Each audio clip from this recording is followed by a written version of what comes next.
Welcome back to another episode of Stacking Dennys. I'm Jordan McAbee of RotoBaller. My co-host Nick Giffen of the Action Network. Denny Hamlin gets it done at Dover in a not controversial race, but a lot of people had a lot of opinions about this race and this new format at the track. But I will say the on-track product at Dover was probably the best that we've seen in quite a while.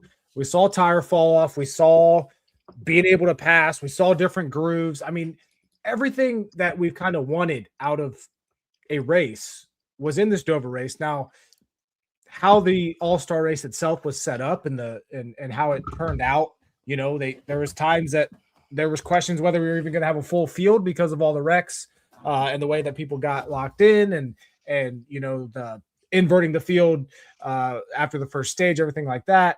But the racing product itself was good, and it has to give the fans of Dover hope that they get a points race next year instead of the All-Star race. But Denny Hamlin in victory lane wins again at Dover, which, you know, he just has a stranglehold on that track right now. Chase Briscoe, Tyler Reddick, they both showed some speed during that race, led some, but in the end, it was Denny Hamlin who pretty much had a flawless race up front all day, and then obviously got the win. Some surprises in the top five, though. Eric Jones finished third. Austin Dillon came home fourth. RCR showing some more speed as we get later into the year. And then Connor Zilisch actually kind of looked potentially like a contender and had that pit road penalty, climbed back up to fifth by the end of it. He was easily a top three car before that, though, which begs the question, you know, heading into Coca-Cola 600 weekend, and this is typically the time that teams really maybe get stuff figured out, make some advances. You know, we've seen Ross Chastain win this race before. Is Chevrolet making gains, or was just a one-off that was perfect conditions for them and guys like Connor Zilisch, Austin Dillon, Kyle Busch to show some more speed? No, they're definitely making gains. We saw it at Texas. You know, we saw RCR have some good runs at Texas, and Trackhouse has had better runs than they've been having a little bit. And we definitely saw it at COTA. Obviously, the Trackhouse cars ran real well, but we also saw the RCR cars both run in the top 10. I mean, Austin Dillon running inside the top 10 on a road course. Like, yeah, wow. Obviously, Hendrick Motorsports didn't have it at the road course, but there's no way to know how good Hendrick Motorsports would have been because Elliott and Larson crashed in the first lap. Right. William Byron was really good. Yep. He got screwed on the pit cycle thing, I think. And so that kind of cost him, you know, a top 3 or 5 where he was running all day. Yep. So he ran great. And then Bowman just kind of was Bowman. He was just kind of there. Wasn't amazing, wasn't bad. But certainly think he would have expected to run better at a track that's been really good for him in the past. So hard to say overall with the Chevys, but I do think there's at least some signs trending in the right direction. I know Jim Sonis tweeted it out, like especially for the ECR engine cars, they've been looking really good. So yeah, I think he tweeted ECR engine teams looked a lot better starting in Texas. So all those Chevys that are running ECR engines, certainly, which of course are the RCR cars, the Trackhouse cars, and maybe a couple others have been really good, improving, I should say. So yeah, I think that's some real improvement. And I wouldn't say this is the first race of that improvement. I would say this is the first of maybe 2 or 3 races of some improvement there. As far as racing at Dover, yeah, it was pretty good. I think a lot of that is, you know, lower downforce, higher horsepower. Same thing we've been talking about some of these other tracks that have gotten better this year is lower downforce, higher horsepower, creating more tire wear. You know, tires really mattered this past weekend at Dover. Not that it hasn't in the past, but I think this is certainly among the higher tire wear Dover races I remember in a while, at least back into the, you know, previous generation of car, maybe back when we had some of those low downforce packages. I think it was in like 2016 to 18 or something like that. But yeah, I thought it was a very good race, and hopefully Dover gets another regular season race back on the schedule. Yeah. So the biggest gripe from everyone over the weekend was the format of the All-Star race. And I don't think I saw any positive takes on that. Are you agreeing with the masses there that this format should be obliterated? No, I saw a lot of positive takes. I thought Denny, especially after the race, thought the invert was really cool, made for some good racing to have people come through the field. I thought the format was really good, honestly. Other than I think we should only transfer 2 or 3 cars instead of 6, and then end up being 8, and then end up being 9 with the fan vote because the whole field wrecked. But I think they maybe and I liked having the whole field there because look, the actual All-Star race itself was the last 200 laps. That was the All-Star race. The first 2 races you can think of as heat races. It was heat race 1, heat race 2, average from the heat races sets the field for the final race. With the 19 locked in, plus we should have maybe 2 transfers and a fan vote, right? Then we would have a 22 car. And if those other cars wreck out, the All-Stars wreck out, maybe you can fill it up to 22. I wouldn't even do that. I would just be like, hey, if they fix their car, they fix the car. If they don't, they don't. But I don't know. I liked the format. I thought it was cool. And it created, obviously, just the racing at Dover itself, but also the intensity, the tire differential. But even on lap 1, just everything created a really intense atmosphere in the first 2 heats. And, we saw 2 9-car wrecks. So I thought, people complain there's not enough action, and then all of a sudden there's action and they're still complaining. Like, what is going on here? I thought it was awesome. I thought it was a great format.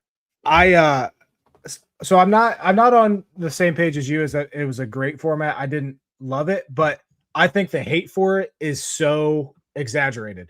And I think we're having a very different conversation if those wrecks don't happen, because that's what these people are mad about, right? Is because Chase Elliott, Kyle Larson, the top cars wrecked out early. Well, sometimes that happens in races, and it could have happened to the leaders as well. It could have happened at the start of a 200-lap All-Star race. Yeah. Right? I think the format is getting completely overhated. It would be my opinion. And people that listen to us know that we hate a lot of things and we hate on a lot of things. I'm just not there with this format. Like I actually thought the format provided a huge DFS edge that's a whole nother story with DraftKings and FanDuel fucking it all up. But I'm glad I did not play this. It provided a massive DFS edge if you had the model for the format. It just so happens all the chalk got fucking crushed in that first wreck. And then all the chalk got fucking crushed in the second wreck. Yeah, exactly. I think that's a great point there. And I think the invert was really cool. But what you could do is you could just do it on the open cars. We had 19 cars, so there were 17 open cars. You could do 2 heats, 17 open cars, invert that, add the 3 onto the main event, and have 22 cars. That could be a little better, but I like having the qualified drivers still having to fight for their starting position. So, and then you still have them qualifying for the heats, and you still have the pit stop competition, so that like the Zane Smith pit crew gets the $100,000. Like that all can still take place. So I don't know. I mean, there could be tweaks to it, but by and large, I thought it was a really good format. And I know, and another point that people were making, that it was such a long day. It was a very long start to finish. But like you, Mr. Let's run 1,000 miles at Pocono. You want all the racing you can get. Yeah. Exactly. But so fill me in here on this DFS controversy, because I saw a couple of tweets. I saw that FanDuel paid out again with the wrong results, but apparently DraftKings screwed it up again. I think DK might have paid it out with the wrong results as well. They did try to fix it. They even talked about trying to fix it. But yeah, so what happened, and it was different on FanDuel than it was on DraftKings. Stage Which 1 is wild. Yeah. It's wild, but it also makes sense because NASCAR treated all 3 things as separate races. Okay. Stage 1 was its own race. Stage 2 was its own race, right? So there was an official starting position and an official finishing position for each of the first 2 stages, which was like official scoring. Essentially, like I said, consider them heat races, right? Whereas we think of a NASCAR race as 3 stages, this was 3 races. So it really confused DraftKings and FanDuel because they pull their data from NASCAR. That's not on DraftKings or FanDuel. They're pulling from NASCAR, and NASCAR says, starting in stage 2, the official starting spot is your stage 2 official starting spot. Wiped out the whole first stage of results because this is a new race. So now all of a sudden, AJ Allmendinger is the only driver leading laps, right? Because he started fifth, but because the first 4 cars were DNFs on the invert, he started on the pole, but his official starting spot was fifth for that. But he was the control car, led the first 18 laps. So he's the only driver that had led laps to that point and had 4 place differential instead of 20 whatever from starting in back, or 30 whatever from starting 36. I think he started dead last. So like that was really confusing everybody. And as soon as I saw that, I was like, okay, they're going to have to, fix it post race. And you can't blame them. They're literally pulling NASCAR's feed. Now, You can blame them later, but I'm talking at this point in time. During the live stuff, you can't at least blame DraftKings because they're pulling NASCAR's official stats, feed, everything. And so this is a new race. Stage 2 is a new race, not a stage 2 of one race. NASCAR is treating them as 3 separate races. So then you get to the final stage and everything's wiped clean again. You have your new starting order, your new place differential, your new laps led and fastest laps. And at least DK realized it, from support. And they're like, we'll get this right. We'll override the things as we need to once NASCAR produces the final report, etc. And DK did that. But I think I haven't confirmed this myself. I saw some tweets about it saying like 2 people finished 26th. At one point, they had Cole Custer with 166 DFS points, even on the post fix. So I don't know if everything got perfectly fixed, but they at least did their best. FanDuel, I don't know what happened there. I didn't enter any contests on FanDuel, but I know stage 1, after stage 1, they just stopped live updating and they just had stage 1. So I don't know if they just paid out stage 1 or what. I have no idea. I didn't see what happened on FanDuel because I didn't enter any contests there. I only entered on DK. But at least DK fixed it to, I would say, 95% plus accuracy, which still is not good because you want 100% accuracy. That's why we play these contests, is not to get screwed over by scoring errors. But it was definitely a mess for the live updating side of things for DFS. But to DraftKings credit, they at least tried to fix it. FanDuel, from what I gather, didn't even try to fix it at all. And I believe that's the second time that FanDuel has paid out with incorrect results, which is just wild. Like, certainly you have to think there's going to be lawsuits in the future when stuff like that happens. But absolutely, it's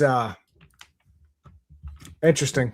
But no, I'm glad so basically all I did this last weekend with the All-Star race was I watched the race. I did not watch qualifying. I did not watch practice. I did not pay attention to anything. I was so disconnected from NASCAR this past weekend that I then just turned it on Sunday for background noise and to make sure that I could coherently talk about it during this podcast.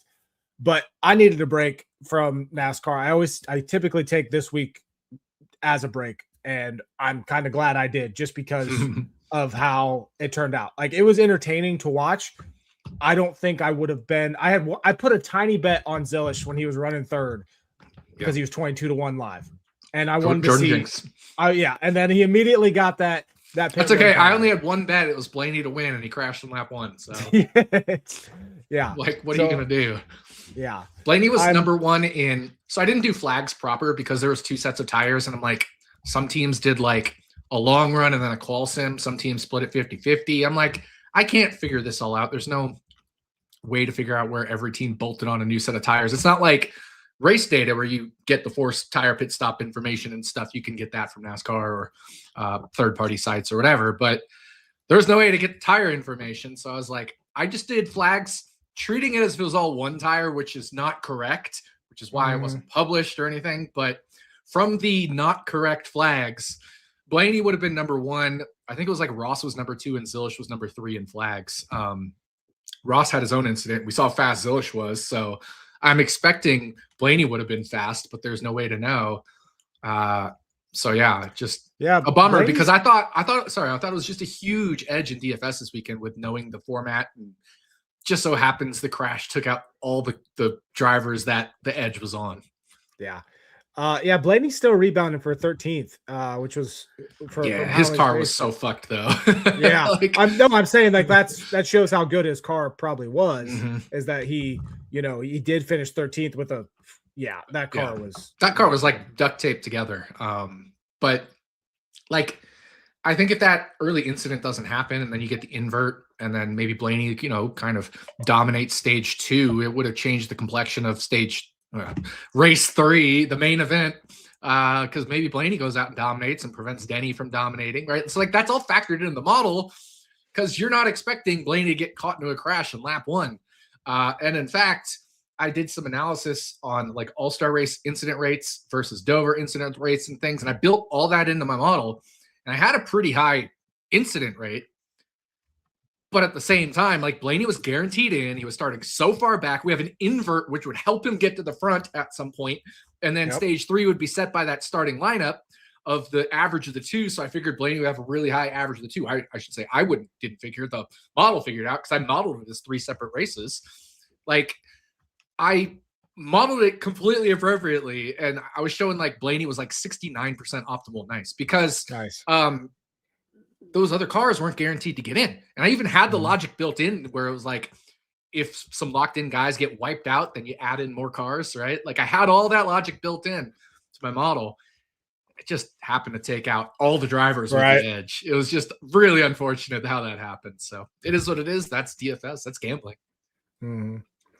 Yeah. And like, one last thing here on the all-star race. I kind of like that the teams like Blaney and even Bubba Wallace, who got in a wreck early, because they were locked into the actual all-star race, they could go fix their cars and not worry about losing all that time or positions from the second stage or, the second heat race. I kind of like that aspect of it, because they were still locked in. They could still fix their car, get it back out there. They just obviously had a bad starting spot. But, and you know what they should do? They should make the heat races Saturday and the main event Sunday. Yeah. Right? Like, why couldn't they just do that? Why couldn't they do the 2 heat races? That way people wouldn't be so confused. They're like, why did they get 62 laps back? Well, because that's the actual all-star race. Yeah. These 2 pre-ones were heat races, but people think of it as stages because of how they think of the NASCAR regular season. But that's not the case. This was 3 separate races. So I think it would have been a lot more clear to the fans if you had like heat 1, let's have a little 30-minute hour concert in between, invert the top 26, heat 2, next day do the main event. I think that would clear up a lot of confusion. I agree 100%. It's like essentially the same format. It's just you're splitting it apart so people realize they're individual races. And you go from the Saturday to the Sunday to give the Blaneys, the Larsons, etc., time to completely fix their car, or you let them take out a backup car, things like that. I think that would be awesome. Yeah. Speaking of Blaney and fixing their car, I tweeted it out, and I don't think many people understood what I was saying. But when you're under a red flag, teams cannot touch the car. Like that has been a long-standing rule. And Blaney's car somehow got into the garage, up on jacks, and ready and prepared to get fixed during the red flag. And I don't know if they've changed the rule, but to me, that should not have been allowed. And I feel like I was the only one that was like screaming this. Like, I would say it shouldn't have been allowed for the first stage, first heat race, right? Because the second heat race is a new heat race. Right? So like, okay. I mean, once the red flag's lifted, they can work on it anyway. But let's say, I don't know. I feel like you're. I feel like I understand what you're saying. They're showing Chase Elliott side by side with him, and Chase Elliott, the team has all the stuff ready to work on it, sitting by the car, but they have not touched the car. Whereas Blaney, they have put it onto the jacks, they got it up, they got the hood up. To me, that shouldn't have been allowed. Like so I'm just questioning. Like the only thing I can say though is you could penalize them for the first race. Yeah, right. You can't penalize them for race 2 or race 3 for that. Yeah. So, but what's the penalty anyway for working on your car under red? I don't even know. I mean, you already finished essentially last anyway. Right. Like, but yeah, valid point. Yeah. Yeah. So maybe that's I get what you're saying. Too. Maybe they're just like, fuck it, we can't get penalized anymore. Yeah. No, that's a good point. Which is, it's a very like Chad Knaus thing to do, or a very Paul Wolf thing to do, is just be like, all right, we'll just take advantage of the fucking rule. Yep. And then next week there'll be a new rule written. Yeah, exactly. Just to close that loop. All right. Anything else from the All-Star race that you had? I don't know. It's just so hard to gauge everything. Like, I assume Hocevar would have been good, but he got into an issue and they tried to fix the car. Yeah. And then, and he got caught in that, that pit road. Mm-hmm. So, like, it's just tough to say. It's hard to gauge a lot from the All-Star race other than, I mean, Denny Hamlin's unreal. He was so much better than everybody else. Yeah. And it's funny. My model had Hamlin a clear number 1. It had Blaney a clear number 2. And then I had a cluster of, like, you know, your Bells, your Reddicks, your Briscoes, your whoever's, you know, it was really heavy on the Toyotas as well as I think like Larson. But you don't know because a lot of those guys didn't even get to run. Like Christopher Bell was caught up in one of those wrecks. But yeah, I thought my model had Denny a clear number 1 and Blaney would have been a clear number 2. And I'm just sad I didn't get to see Blaney actually run because even starting as deep as he did. Remember, he only started that deep because it's the pit stop competition as part of qualifying. His pit crew sucks ass. So, like, that's part of it. And he had such a fast car, but he didn't even get to show it. Yeah. No, it's kind of crazy how much of a stranglehold Denny Hamlin has on Dover right now. I feel like in the first 2 heat races, he wasn't even showing his stuff. Like, you know, right. Reddick got out front, Briscoe led some. They completely ran out their tires, and Hamlin was just constant, steady, fast. Like, he had the best car. But biggest takeaway, I think, is still Toyota is the fastest organization out there. Chevrolet probably making some gains, but Toyota. Bubba straight up passed Denny in end of stage race 1. Bubba had a good car. Yeah. And then, of course, he got caught in the incident in race 2, and his car wasn't the same after fixing it. It was just dog shit. And again, that's not anything he could do anything about. That's just how the race played out. But, you know, if I were doing flags on that race, I'm not. But if I were doing flags on that race, you would have to do healthy car flags, and Bubba's car was no longer healthy after that first heat, you know? So it is what it is. Because that was early in stage 2 where that other big wreck happened. So, yeah. All right. Did we talk about the point standings last week? I honestly forget. I honestly don't even remember. I think we did. Yeah, I think we did too. All right. We're getting straight into Charlotte then.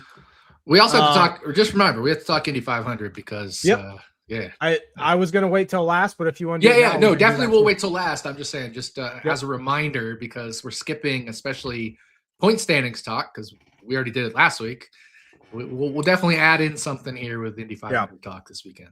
Yeah, because it is Memorial Day weekend, and we got the Coca-Cola 600, we got the Indy 500, and Monaco Grand Prix. One other whine about it. One other thing for Dover, whine about it. Fox. We're done. We're done with Fox. No, that's exciting, but like again, just mailing it in. You know what would have made the All-Star race an even better format? Mike Joy just being on the flag stand the whole race instead of just waving the green flag. That guy is so washed. I can't even begin to tell you the number of problems he had in that race. But first of all, just straight up asking Clint Boyer and Kevin Harvick if they think Denny Hamlin will make the championship 4. I miss that. Do you guys think Denny will make the championship 4? Because I do this year. Like, and Harvick and Boyer were like, yeah, sure. He's a great car this year. Whatever, you know, like, it was just error after error after error with Mike Joy this past weekend. It was unbearable, and he's obviously we've crapped on him for 2 or 3 years now because he's not as he was used to be amazing. Mike Joy used to be amazing. He's past, but he's been so bad for 3 years now, and it's getting worse. I'm so glad Fox is done. They mail it in every year, but it was even worse on the mail-in, I feel like, this year than last year. And last year we talked about how much they mailed it in.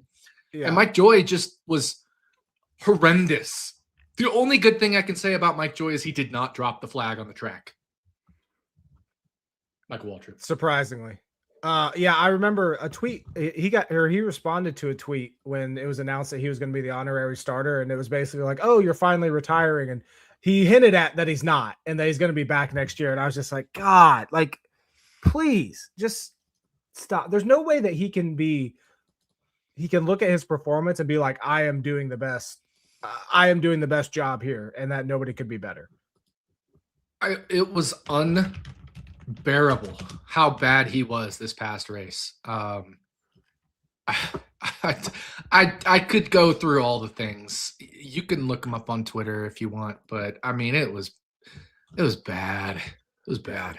I wasn't paying close enough attention to the actual, like I wasn't listening to the broadcast, which I think is good because I would have went crazy. But as far as visual wise, I did notice that they started doing lap times, each lap time, which is a step above showing the fucking manufacturer or the team. Show the intervals. When you have tire fall off, we want to see the intervals. That's all we want to see. Keep it on that. And they're showing the lap Nobody cares about live speed. Nobody cares about I don't think lap time's a bad thing to flicker in here and there. Yeah. But when you just leave it on it for interval. 20 laps, yeah, it should be an enhancement to the intervals. Yeah, like when they used to show, remember when they used to show like I think they had like the intervals and then they showed the speeds. So they showed both of them and then they'd show the top 5 cars from that lap. Yeah. You know, they'd put a little one and then the next one that would come by. Do that. That is very a good way to present it. But man, just and the number of times Mike Joy like miscalled like pit penalties and I misidentifying drivers, and I mean it was horrendous. Yeah. But good thing Fox is done. We got Prime taking over this week for the Coca-Cola 600, which obviously people are going to bitch about that because the streaming service I have to get. I don't care. I love the product on Prime. I think they do an amazing job. Yeah. It is literally top-notch production value. So I don't care that you have to do a couple extra things to watch this race. You should be used to it now if you're watching practice this year. We've been watching practice on Prime all season. We now have the race, but Charlotte, Coca-Cola 600, longest race of the year. We got 4 stages this week, 100 laps each, 600 total miles. Last year, Ross Chastain started dead last, 40th, ended up winning it. William Byron dominated most of the night. He ended up second. One stage 1, one stage 2. I think he won stage 3 as well. The sheet I'm looking at doesn't have stage 3 results. He finished second. Briscoe, Allmendinger, and Keselowski were the top 5. I think, we were just talking about Chevy and potential gains that they were making. We often point to this race as the one where things start to shift. And the reason I keep bringing this up with Chevy is we've been talking about it all season. We're low on Chevy. It's these situations where I like to try to get ahead of people. And this is feeling like a week that I'm going to be on Chevy. Maybe, a lot of people are going to talk about Toyota. I kind of feel like I'm going to be on Chevy. William Byron specifically, he's finished 3rd or better last 3 races here. He's won almost, I think, half of the stages over the last 3 races here. Just very good at Charlotte Motor Speedway. So it'll be interesting to see what he can do here this weekend, what Hendrick Motorsports will be able to do. Obviously, checking out betting lines here, Toyotas are going to be the favorite if they have betting lines up. I didn't even check before this, to be honest with you. Okay, Denny Hamlin's the favorite, followed by Kyle Larson. This is on BetMGM right now that I'm pulling, looking at Action Network. So we got Hamlin at plus 475. We got Larson, Reddick, and Chase Elliott all at plus 625. Byron's at 750. Bell at 850. Blaney at 9-1. Briscoe, Ty Gibbs, host of our Busher, the typical quote unquote higher mid-tier guys in that range. I think we're both on the same page. I'm just going to assume for you, Nick, Denny Hamlin should be the favorite heading into this race weekend. Probably. I'm pretty sure my model will have Hamlin 1, Byron 2. But yeah, Byron's been so good here that it's overriding a lot of the recent form. Recent form is built into my model in terms of like this year versus last year performance. Chevy has definitely declined. But I mean, we saw Texas Chase Elliott won the race. We saw it at Dover. William Byron was a top 3-5 car. Like, the degradation in performance was earlier in the year. It's less now. And as you're saying, there's a possible trend of coming back. I'm pretty sure my model is going to have Hamlin 1, Byron 2. I've been tweaking one thing with it. Most weeks I don't have any issues with it, but found one thing I wanted to tweak. And it was because of all drivers, it was because of Catherine Legg. I was like, really, why is it spitting out this result? And then I figured it out. It was not a big deal. It just means I haven't actually fully run my model yet, because I was spending all day today tweaking it in terms of trying to fix the little bug that came up.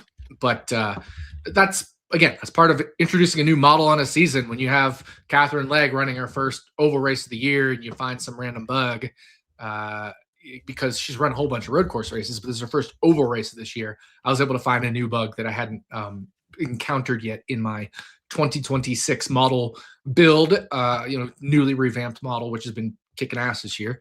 But that's the thing. You find these little bugs, you tweak them, and sometimes it takes a day or two to figure out like what the fuck is going on. So I don't have my full model ready, but I'm quite sure it'll be Hamlin, Byron 1, 2 in whatever order.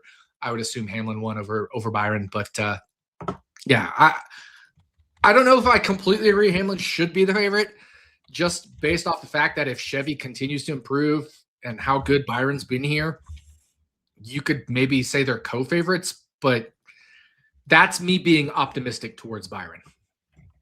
Mm-hmm. No, I'm with you. I think just by default, we haven't seen any guys on track. It's very hard to bet against Denny Hamlin, who's just been so good on all the intermediates this year. He's just coming off the win. This is the race where he became like one of your favorite drivers of all time. Accurate. You remember that week? I called it from the beginning. That was like my first bet of the week. I was like, Denny Hamlin all week. I think he had him like 12-1 or something. Crazy. Yep. That was fun. I was on him too, and then PJ was on Kyle Busch, and they were like restarting against each other. Yeah, you and I were happy, and PJ was miserable. Yeah, drunk and miserable. Oh yeah. I thought I was looking for a tweet here. I thought PJ. Speaking of PJ, I thought he tweeted it, but I can't find it. Somebody. Sorry for not remembering who said this. I thought it was PJ. But they're basically like, if Trackhouse has found speed for Zilish, the second half of the season is going to be really fun to watch with that kid. I assume that was Jim, right? Was it? Yeah. If Trackhouse unlocks enough speed for Connor Zilish to be relevant, summer could be a lot of fun. ECR engine teams have looked a lot better. There we go. Texas.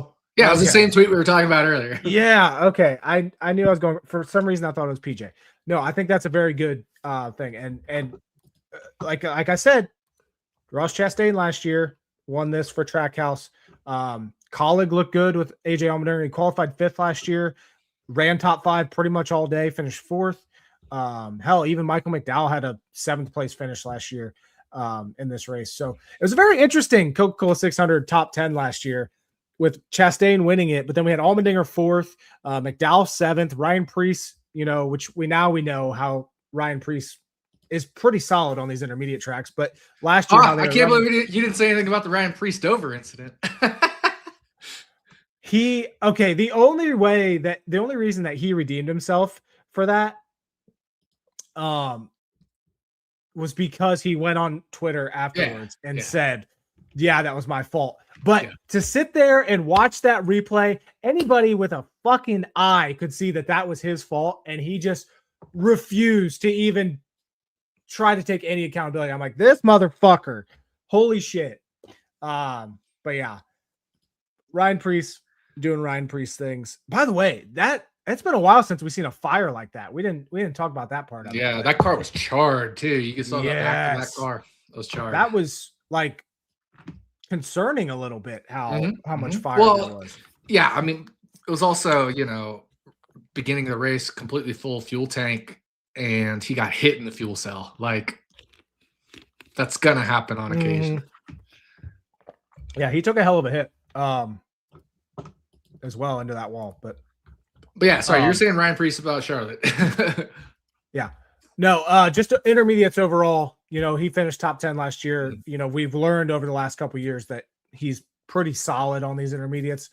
Yeah. Obviously, we know what RFK is doing this year on intermediates. I think Chris Buescher has the third best average running position on intermediates this year, if I remember right. I saw a couple tweets earlier today. Yeah. And then Noah Gragson finished top 10 at Charlotte last year as well. So. Okay, so let's go over that race's flags because this is wild. Number 1, William Byron, I think was the all expect. Yep. Number 2 was Reddick. Number 3 was Hamlin. Number 4 was Carson Hocevar, Inspire. Number 5 was AJ Allmendinger. Number 6 was Ross Chastain, and his was really good later in the race. The first half of the race, he had traffic, which would adjust for that, but he still wasn't like the best. But that third or fourth stint, he really came on. So if I were to do first half of the race flags and second half of the race flags, Ross would be right up there with William Byron in flags. But yeah, so looking at the whole 600 miles, Ross was 6th in flags. 7th was Chase Elliott. 8th was Christopher Bell. And this is, again, the adjusted version, adjusting for tires and traffic. So the top 8 were all Chevys and Toyotas, but we have a Colleague in there. We have a Spire in there. We have Trackhouse in there, 2311, JGR, Hendrick, right? So 6 of the top 8 were different teams, right? There were 6 teams in the top 8, I should say. 2 JGRs and 2 Hendrick Motorsports with Byron and Elliott. The first Toyota was Noah Gragson in 9th. He was 9th in flags. The first crazy. Sorry, yeah, I meant the first Ford was Noah Gragson at 9th. Then it was another JGR. Then it was Preece in terms of another Ford. And then it was Justin Haley, Aspire, right? Spire was really good here last year. You mentioned McDowell. He was after Haley was Blaney and then McDowell, right? So yeah. Hocevar blew his engine going for the lead, if I remember right. Yeah. I'm curious where John Hunter Nemechek was because he was. I was just going to get there in the first right after stages. Michael McDowell. It was Jones and Nemechek, both legacy cars. So 16th and 17th were the legacy cars, which is better than mid pack. Right. Fascinating. Here's a good question. 2 questions. Do you have any concerns with 2311 and brakes for such a long race, and any thoughts on Allmendinger for a top 10?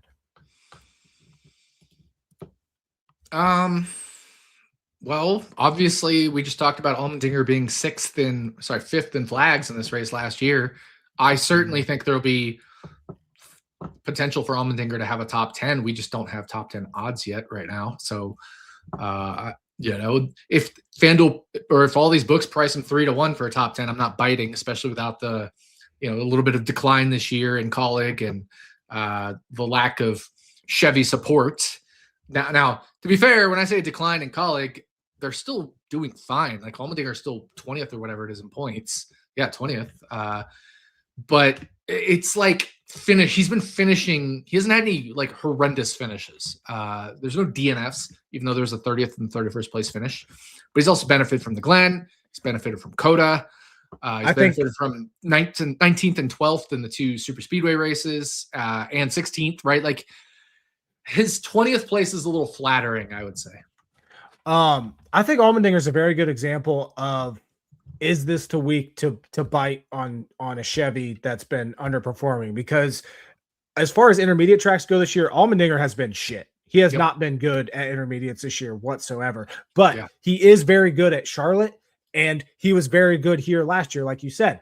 And my mantra when it comes to this next gen car, when it comes to specific tracks, I think there's a lot of carryover. We just saw it last week with Denny Hamlin at Dover. Denny Hamlin's dominant at Dover. He was once again. So that's always been my mantra, but it's there's no way to have a very concrete answer for a guy like Allmendinger because they are so down on intermediates this year.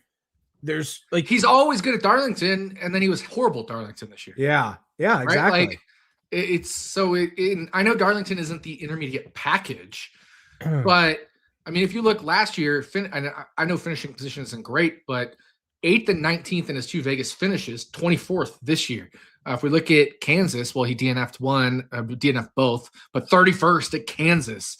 That's so the 2 intermediate package races. Well, then there's Texas. He finished 25th. like he hasn't performed at the intermediate package races. So if I just come to 2026, let me go 2026 and let me look at just the 3 races that we're talking about: Vegas, Kansas, and Texas. And I sort by flags. Race flags. I should remove Charlotte because we haven't run it yet. Now, there's been 111 entries over the 3 races. The first Allmendinger entry we get to is, wow. Not good when you say 56. Wow. So that's 56 out of all 3 races combined, which is Texas, where he was actually decent.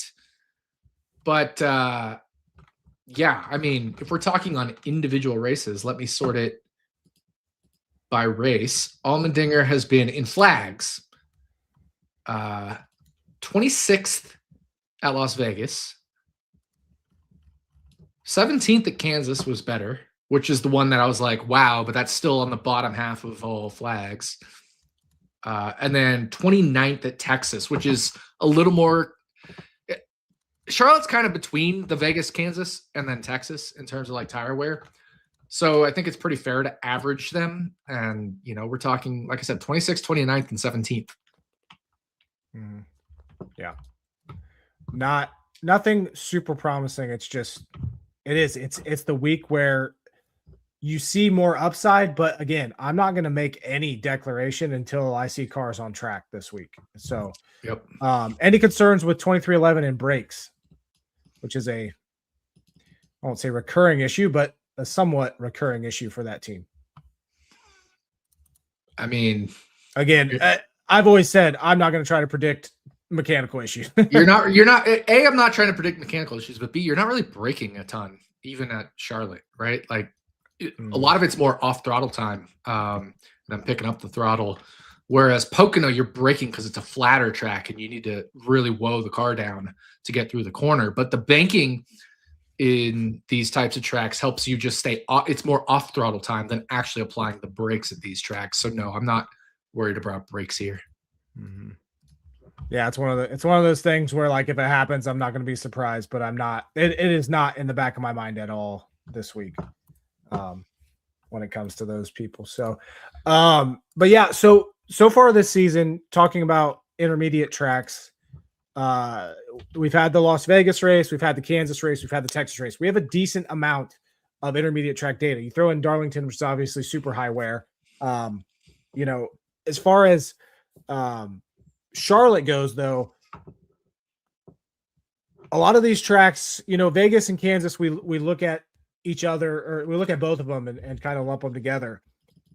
How much more should we be focusing specifically on Charlotte as opposed to just the total intermediate speed this season that we've seen from teams? My model, again, has it heuristically, and it's giving a decent amount of weight to track history for this race, which is interesting because 2 things. Track history can be important, but this also can still be a highly random race because it's 100 extra miles, 200 extra miles versus the other intermediates, right? It's 50% longer than the other intermediates. Yeah. So there's more, but it also has a higher incident rate than some of these, like especially than Vegas. So it can be more random. We have 4 stages, I should say, instead of 3. There's more randomness in this race. But at the same time, the actual speed projection is relatively track history dependent, but you also cannot count out form, which is what my model has built in as well, is long-term form versus short-term form. And there is a decline for the William Byrons, which again, that's why I'm saying I'm pretty sure my model will have Hamlin 1 over Byron 2. Byron has like the 4th worst short-term versus long-term form. And a lot of the Chevys are right up there in terms of the worst form, right? So, and when I say form, I mean speed. I mean flags at the relevant tracks, weighted to track similarity. So Charlotte weighing past Charlotte's weighing more than more than like your Kansases or your Vegases, or your Texases, because Charlotte being compared to Charlotte makes more sense because of the tire wear and the track characteristics. It's a night race, it's 600 miles, blah, blah, blah. So like you can't just throw out Kansas, you can't throw out Vegas, you can't throw out Texas. But they are certainly down-weighted because it's just different. But at the same time, when you compare those tracks last year to those tracks this year, there's a form differential for some of these drivers. And that's what I'm talking about. That is a factor in my model, but it's around, 1/8 of the factor of just Charlotte / overall intermediate performance. So it'd be like 7 parts. How good are you here? And 1 part, how has your form been? And, so now that makes me want to look at the guys that have positives in both aspects of it, right? And to me, I think this is going to be a very good weekend for Spire Motorsports. I completely agree. Hocevar was literally challenging for the lead in this race last year, blew an engine. Michael McDowell finished 7th. Hocevar just on the pole at Texas, strong contender there all season.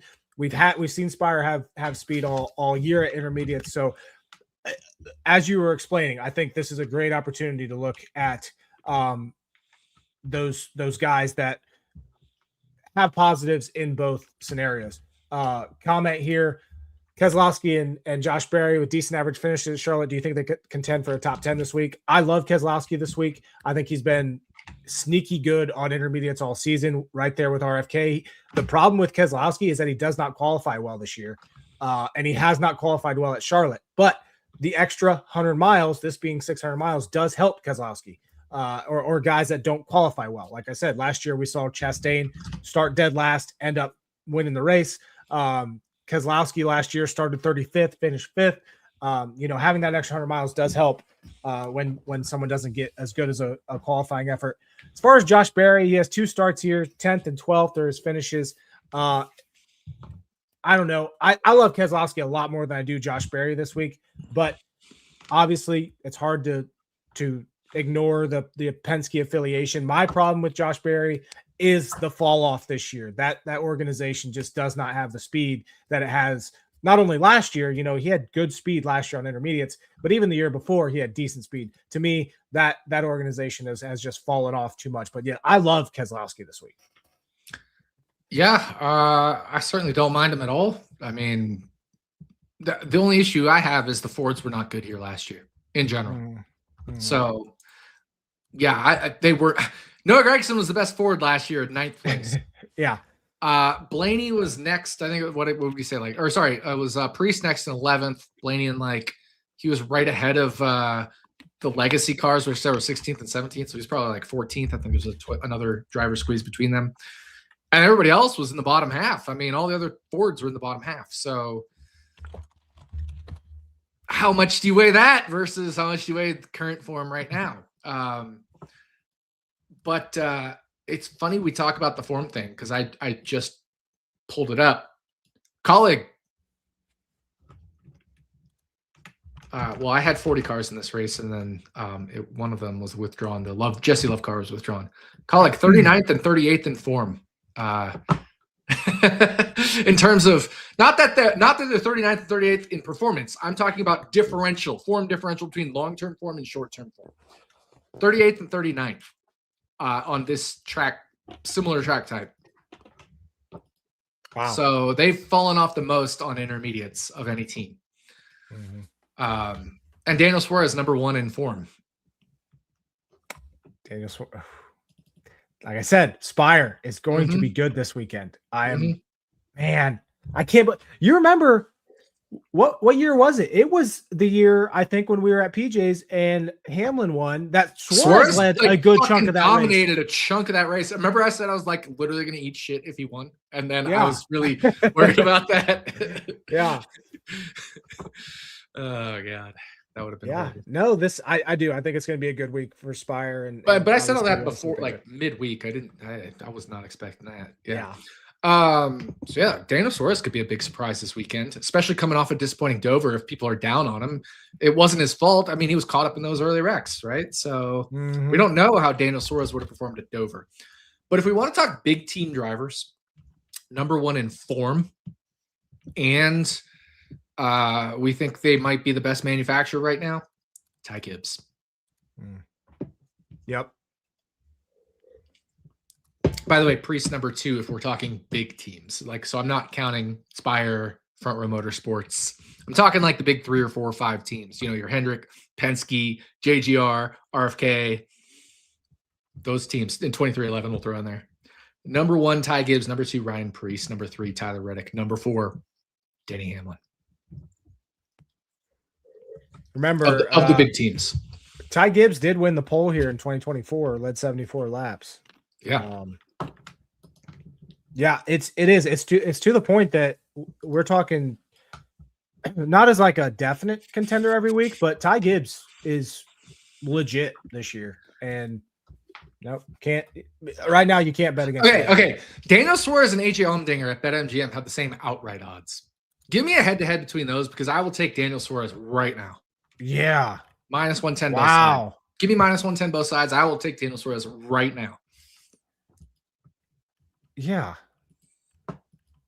I wish maybe we'll get one day be where we can like set our own, or like books will be advanced enough where you just put 2 drivers and you want to do and they pop up and it just pops up odds. Yeah. Oh, I would love that.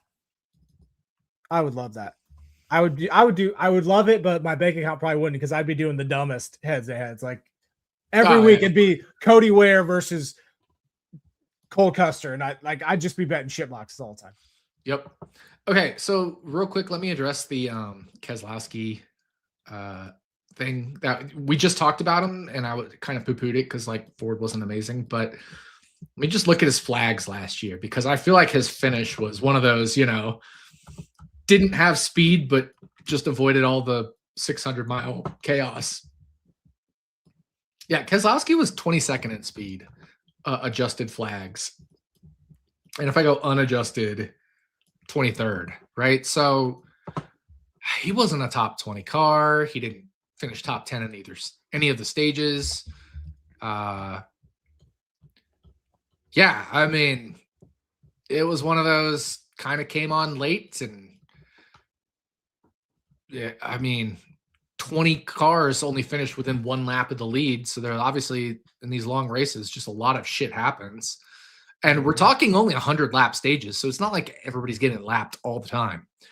So clearly it was a lot of issues, pit road issues, speeding penalty, they're getting crashed out. Right. And if we want to talk like major incident, I mean, Alex Bowman wouldn't ordinarily be 3 laps down.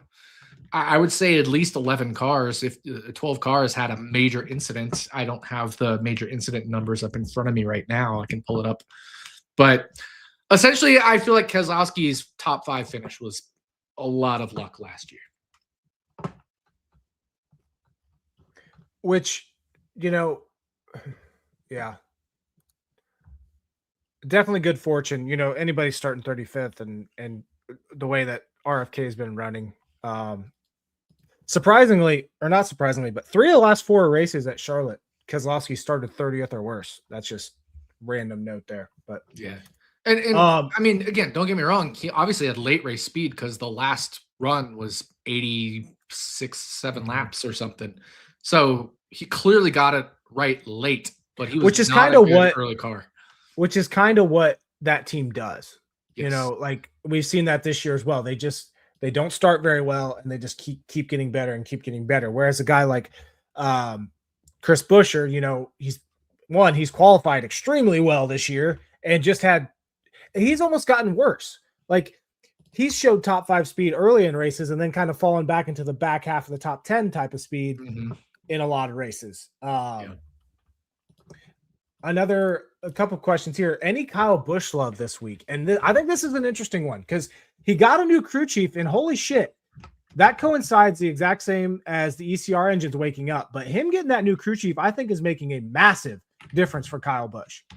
He is these last few weeks, even at Watkins Glen, he's outperforming. And I think, you know, you look at Kyle Busch here at Charlotte specifically, 15th last year, 15th the year before, which for RCR, pretty good. He was 6th here in 2023.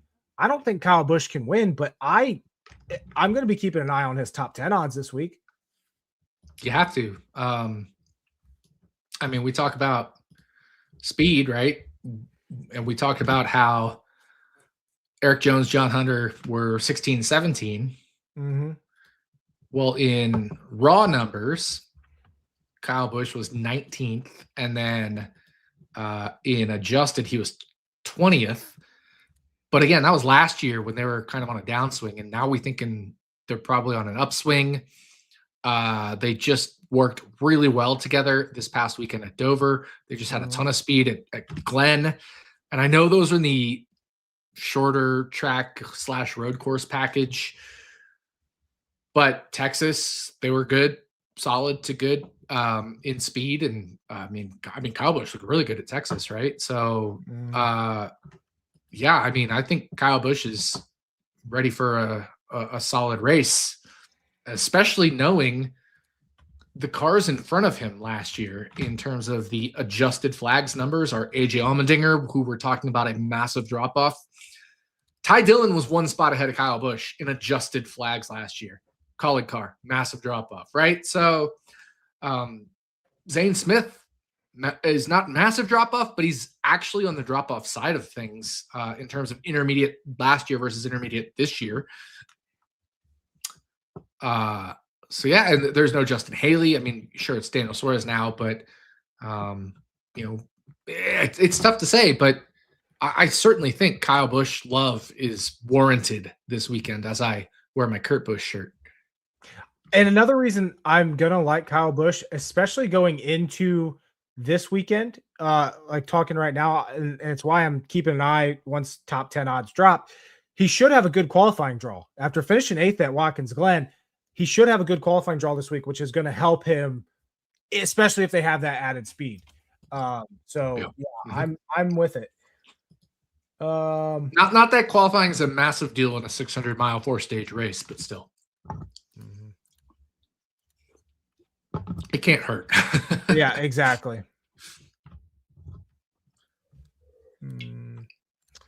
Can't believe Ross is 45-1. I can with the way Trackhouse is this year.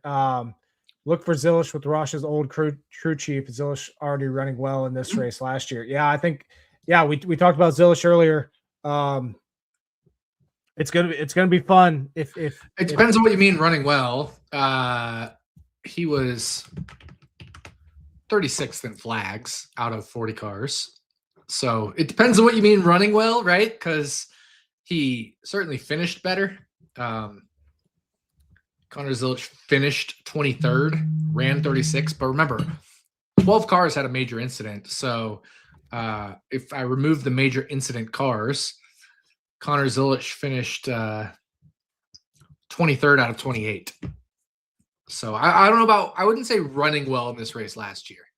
But I will say he ran super well at Dover just this past weekend. Mm-hmm. I will say Trackhouse looks to be improving as the other ECR Chevys look to be improving. But I agree. I think you can look out for Connor Zilish. I think you can look out for Ross. They looked that, like I said, they were 2nd and 3rd in flags at Dover in the fake tire flags practice for Dover. All right. So Ross had speed at Texas, was running top 6 to 8. I don't remember that. Was he? The speed thing is questionable, but he was good. I remember he was good. I just don't remember how good. That one might be. Yeah, that's obviously slipping my mind. I don't remember that at all. No, he was definitely good. I remember that. That's certainly correct. I just don't remember how good in terms of like actual speed. Uh-huh.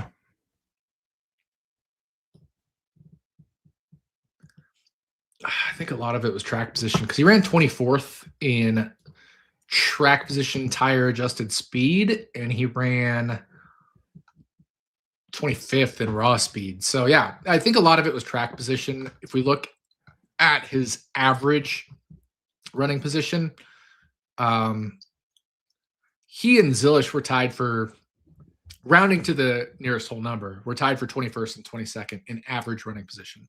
So yeah, I think some of it was strategy, right? Like Texas is such a strategy dependent track.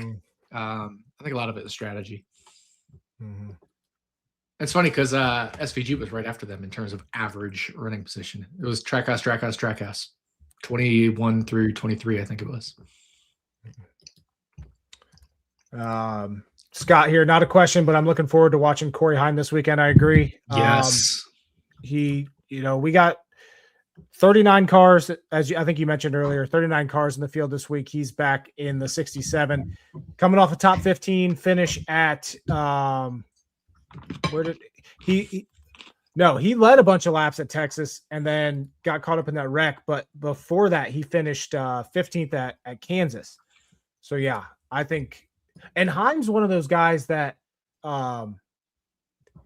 the more laps he gets, the better he's getting in this car. So obviously a longer race, as long as he doesn't have any issues, he's going to get better as the race goes on. So yeah, I completely agree. I think Corey Heim is. He was really good at Kansas, and obviously he had that wreck late or whatever it was. But I mean, he's certainly up there in my projected speed and all that stuff. Like I said, I haven't run my full model because of the Catherine leg bug I was troubleshooting today.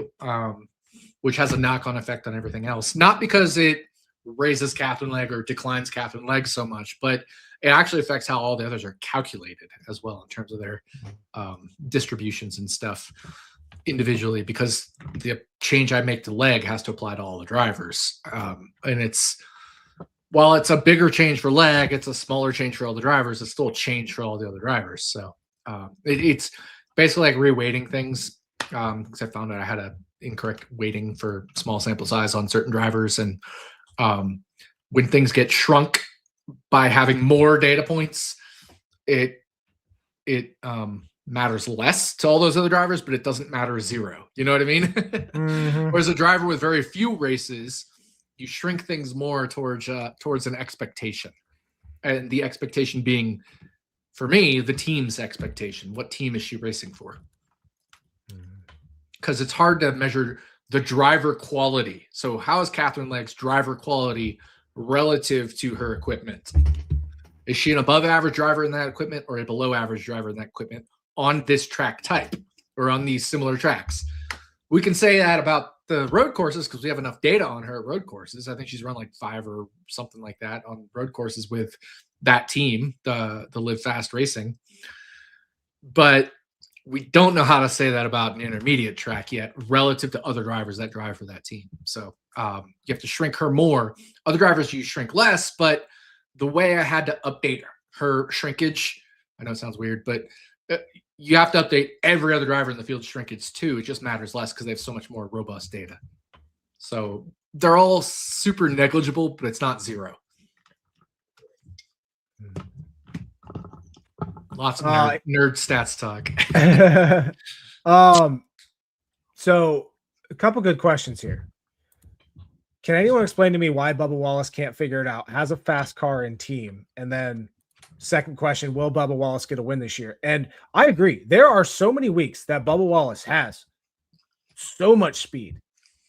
He's just not obviously, but often he got caught up in that wreck at Darlington, had one of the best cars at Darlington. He had one of the best cars at Dover this last weekend, got caught up in that wreck. But then he also makes mistakes from time to time. Well, okay, so hold on. So the only mistake he has made was Martinsville, where he tried to punt Hocevar and fucked himself up. Darlington was not his fault at all. No, I said he got 0% chance his fault. Yeah, no, Talladega is Talladega. And Charlotte was not his fault at all. Like, I'm trying to figure out where this like stereotype comes from, because 3 of the 4 major incidents he's had this year have been of not his own doing. And other than that, he's finished 10th, 8th, 11th, 6th, 9th, 11th, 5th, and 9th. And 29th at the Glen, but the Glen's the Glen. Mm-hmm. And he was going to have a top 10 at the Glen. He got and punted. John Hunter Nemechek punted him. Yeah. Yep. Yeah. Like, why are we blaming this all on Bubba Wallace? He's only had one thing of his own issue this season. But in the past, he's made some mental lapses, which is where I think you can put Talladega on him, but it's still just a product of Talladega. And honestly, I thought he got shoved from behind incorrectly. Like, you can't really put that on him. But if people are talking about past stuff, look at this year. The dude has made one mistake this year. One. I would take 10th, 8th, 11th, 6th, 9th, 11th, 5th, 9th all day in my incident-free races. Yeah. But, okay, here's the question, though. Does Bubba get a win this year? I mean, you got to think he's got a good chance at Pocono, Indy, and the drafting tracks. And certainly there's potential at a Charlotte or a Kansas or a Las Vegas. 2 Charlotte races still to come, right? Because we're on the oval again. Yep. Non-zero chances at some of these shorter flat tracks where he's really good. I would say he is maybe a coin flip for a win right now, probably leaning towards under. But yeah, I put like if his season win total was a half, I think the under would be -120. Is probably a fair exactly line. I agree with that. Like even money over -120 under. I think that's about right. Because any given race, he has a 3 to 5% chance, if not more. Some races will have 1%, with certain tracks, but like Sonoma or whatever. But there's 2 road course races left. Outside of that, he probably has a 3 to 5% chance in every other race. So there's 24 races. Let's say 22 races, he averages a 3% chance. So 22 times 3 is like a 66% cumulative chance. You'd expect 0.66 wins. So maybe we're actually being kind of pessimistic on the under. I don't know. Yeah. Interesting comment here by Derek. His decisions are like a second off. I believe he has hesitation issues.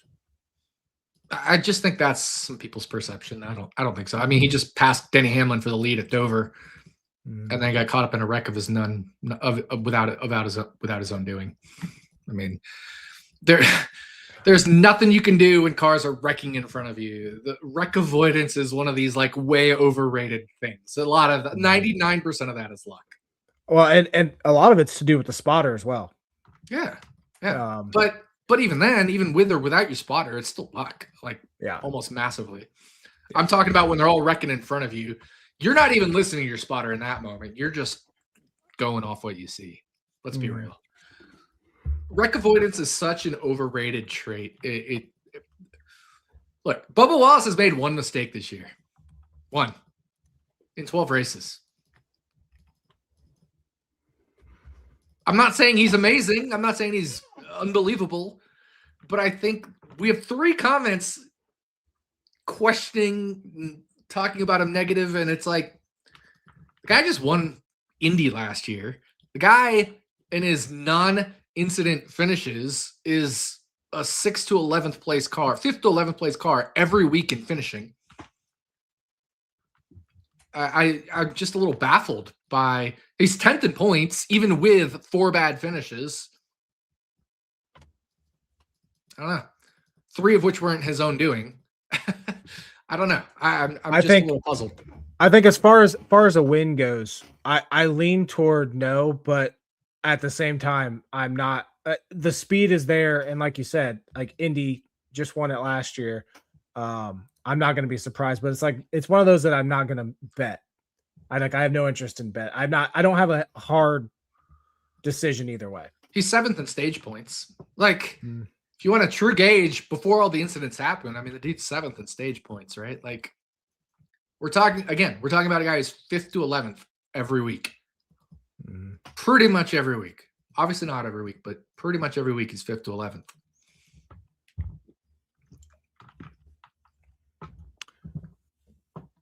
All right. Let's see here.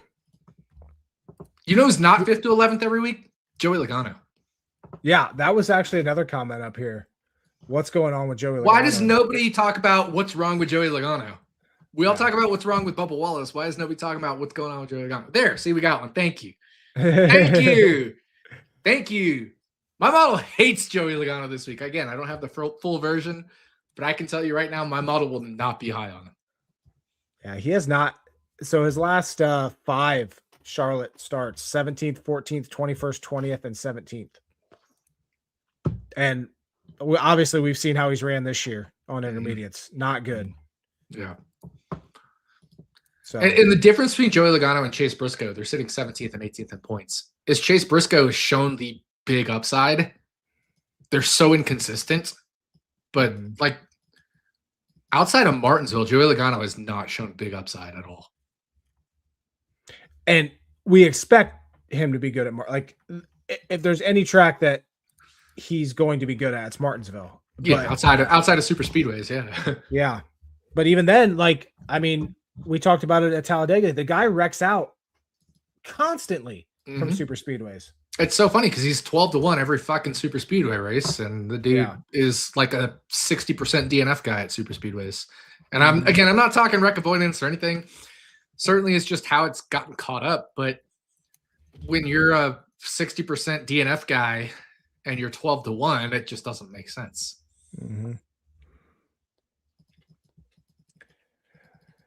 No, I think Logano could be a good target this week for head-to-heads. Potentially betting against him, depending on who he's matched up against. I think AJ Allmendinger is a great target. If we look at Charlotte last year, right? I think AJ Allmendinger is just a massive target. If we somehow get a head-to-head against him, we won't. But if we somehow did, like, again, give me that Daniel Suarez, AJ Allmendinger head-to-head. I would take Daniel Suarez in a heartbeat. And I'm complimentary of what AJ is doing in that car, but it hasn't been there on the intermediates this year. No.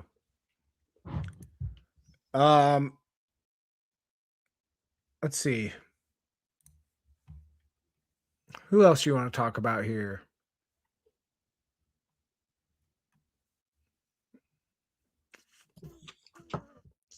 I mean, I think an interesting one is Blaney. He his last 4 starts here, so the next gen era, 3 DNFs and a win. Yeah, right. But also his speed wasn't there last year, right? So hard to say. Yeah, and to me, like, that's one of those situations where he hasn't quite shown the speed on intermediates this year either. So it's like I don't think I'm there on Blaney. Like, I think he could be top 10, but I like so many other guys above him. Like, completely agree. All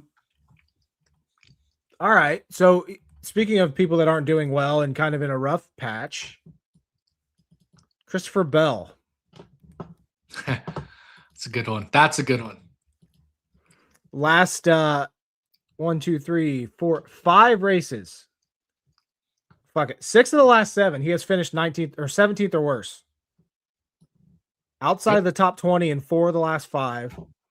Yep. But he's good here at Charlotte. He has a win. 8th here last year.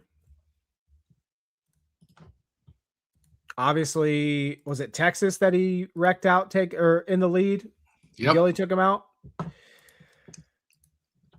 Which might be the best comp. He finished fourth at Vegas. I don't remember what happened in Kansas. He finished 20th, but I'm sure he ran better. Something's escaping my mind there.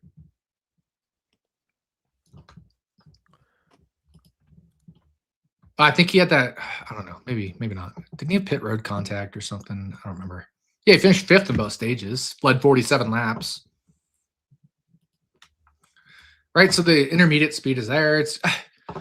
We have to stop with these things. Like, it's one thing when Joey Logano is 16th in points because he's running like shit, but like Christopher Bell is running well. He's just had atrocious luck. He couldn't help Gilly wrecking in front of him. He couldn't help whatever happened at Kansas, I'm sure.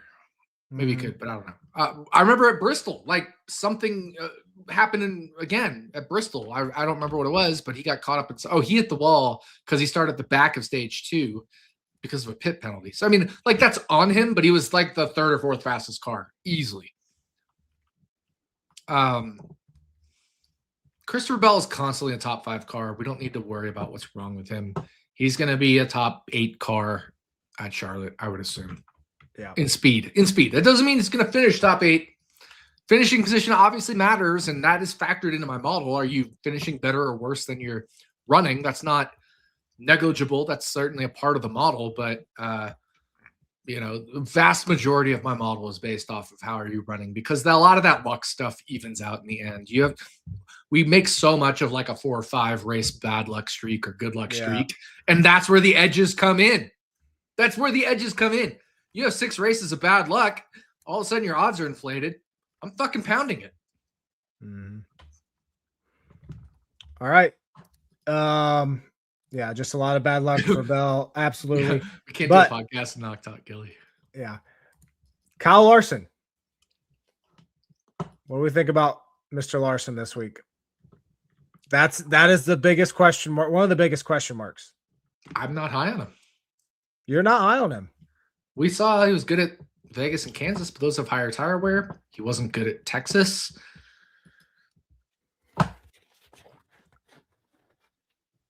He wasn't good at this track last year in terms of speed. Kyle Larson ranked 21st in adjusted speed, 12th in raw speed. So he had a big downward adjustment for something. He wrecked. He led 34 laps and wrecked. Started second. Yeah. I don't remember what exactly.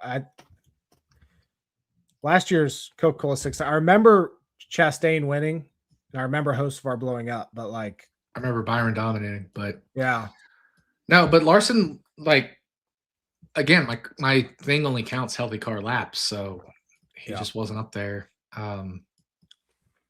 Yeah, I don't know. I'm not higher on Larson this week. Hope I'm wrong in terms of just for his sake. Right. Yeah, that is a weird. I want to see him get back to.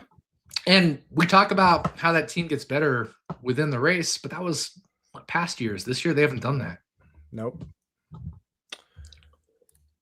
With all the Kyle Busch talk, what about Austin Dillon?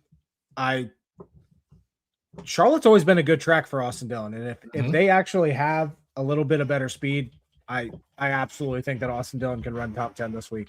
Like I said, when I was talking about Kyle Busch 19th in speed, right after those legacy cars, it was Austin Dillon 20th in speed. And that was last year, of course. And now we're talking adjusted versions. Austin Dillon was even higher. He was 18th. If you add in the fact they're improving,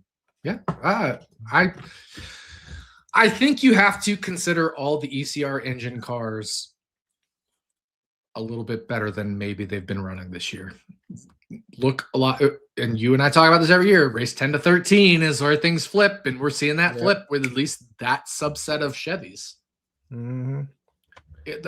Hendrick has been the hardest one to get a hold of because Byron looks like shit one week, and then Larson looks like shit one week, and then Elliott looks like shit one week. But they all look like top 3 cars in other weeks, and you can't ever pinpoint them. The only thing you can pinpoint is Alex Bowman just hasn't been amazing.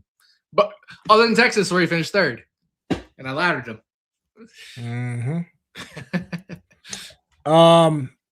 One more car that I think has an ECR engine. I could be wrong though. Ricky Stenhouse Jr. Sneaky good at Charlotte. 11th last year, 7th in 2023, 7th in 2022, 12th in 2021. Obviously, that's the old car, but still 4th in 2020. Could be a sneaky play this week. Not going to win, but he has a very upside at Charlotte specifically. Well, let's talk about this because he's had upside at Vegas. He's had upside at Darlington. He's had upside at Kansas. He's had upside at Texas. It's the same thing as the other ones, though, is do we trust the Chevy upturn? But what I'm saying is, getting my point here is he's had upside at those tracks, but he finished 29th. He finished 29th, 21st, and 19th, right? So, tough to say with him. And then you look last year, he finished well, but finished 11th. but 25th in speed. And again, 12 cars had major incidents. So the Coca-Cola 600 is just as much of being one of those drivers that avoids incidents as it is, just having speed and then having late race speed. And obviously it looks like he himself has figured it out, because you said 11th, there was a 31st, and then a 7th and a 7th in the next gen car. But is that small sample size, right? So I prefer to look at speed. And in speed last year, he was 25th. So I would consider him probably around there. We can look. I don't have Vegas. I don't have Kansas pulled up. I don't have Texas pulled up immediately. Actually, I do have Texas pulled up on a different tab. What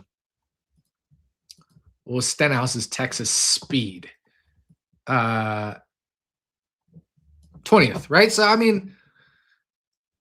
I think a 20th place car would be a generous interpretation of where I expect him to be this weekend in speed. But if your 20th place car and 8 of the 12 DNFs are better than you, all of a sudden you're a 12th place finisher, right? And a little positive variance gets you into the top 10. So certainly possible. Yeah, certainly possible for a top 10. I just don't think he's a top half car on speed. Someone to keep an eye on for sure, as far as just, DFS purposes, because, we're not like this whole season. It's been pretty much fade Stenhouse. He's been junk. So could be someone there. All right. Anybody else you want to talk about here at Charlotte? No, we're getting a lot of questions on specific drivers, and I think it's like, I don't know. I feel they're all really. I'm not criticizing the questions. I just feel like they're all really like there's good ones like Austin Dillon, Kyle Busch. Like I think those are the intriguing ones. But like, what's up with Bubba Wallace? What's up with Joey Logano? Like nothing's up with Bubba Wallace, and Joey Logano was a 15th place car this year. Yeah. Joey Logano is just worse on the intermediates and better on the short flats. Like that's just who Joey Logano is these days. Yeah. And that's kind of who Penske is right now overall, but like especially Joey Logano. Oh yeah. Like the drop off from Blaney to Logano when it comes to just overall is wild. Yeah. But Logano has his talents on certain track types. Yeah. All right. We're going to get to our picks then, and then we're going to get to Indy 500 talk. Another week, 2 weeks ago, our picks to win. We finished within one position of each other, Nick. Christopher Bell finished 21st. I had Bell, and Connor Zilish finished 20th. So amazing job, buddy. We're still winless. I'll say this: Connor Zilish had way more speed than Christopher Bell. Oh, I don't know what was wrong with Bell in the race. Bell got caught up in that wreck, didn't he? I think. What wreck? In that pile up with Blaney. Yeah, but I'm talking even early in the race. He was just falling backward. Yeah. He was really good in flags too, which was what was so puzzling. It was like, dude's an amazing road course racer. He was really good in flags. He just went straight backwards from the drop of the green flag. Yeah. All right. My turn to go first this week with pick to win and 36 for 36. And I'm going to go with, I kind of want to go with a Chevy, but I'm going to kind of go safe here. I'm not going to go Hamlin. But I'm going to go, I'm going Reddick to take the Daytona 500 and the Coca-Cola 600 in the same year. Mr. Crown Jewel.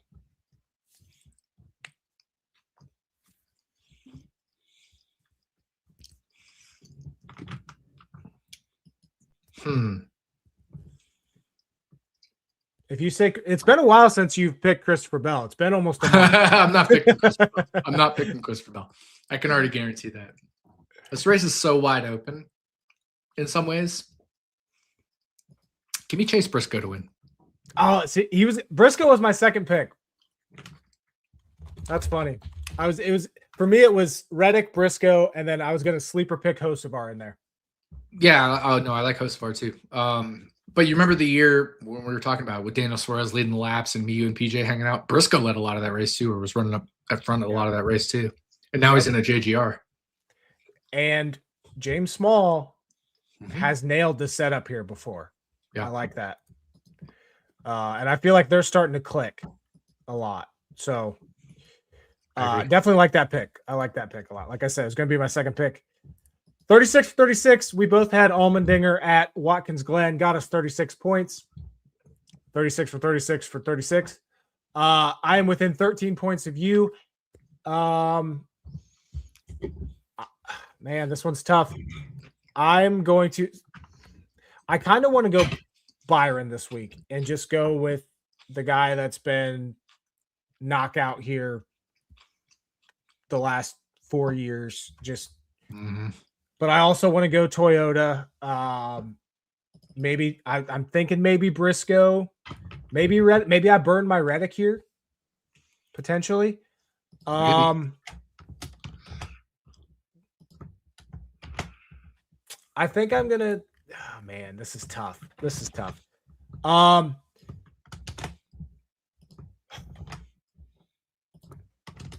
Give me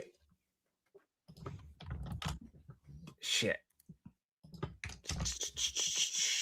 I've been debating this in my head all this entire episode.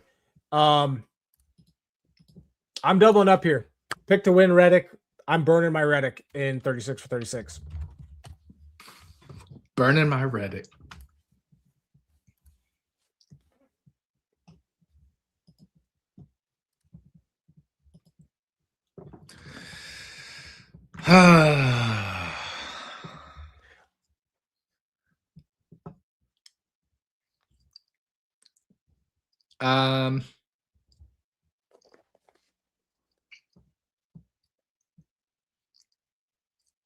I hate this race for 36 for 36. Right? Because 4 stages. So there's additional stage points out there. But do you burn a top guy hoping to get those, or do you burn? I wish I could pick Corey Hunt. Right? Or do you burn someone that, like, I don't know, like last year? All right, there was I've got it.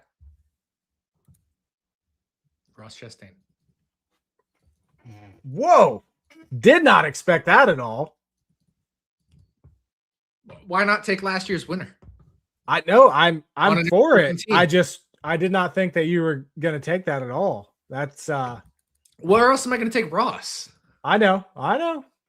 It's well, you could make the way he's running or the speed he has on road courses, maybe those, but yeah, no, I'm with you. No, I mean, I have Allmendinger and SVG locked up on road courses, right? That's true. Yeah. Wow. Ross Chastain. There we go.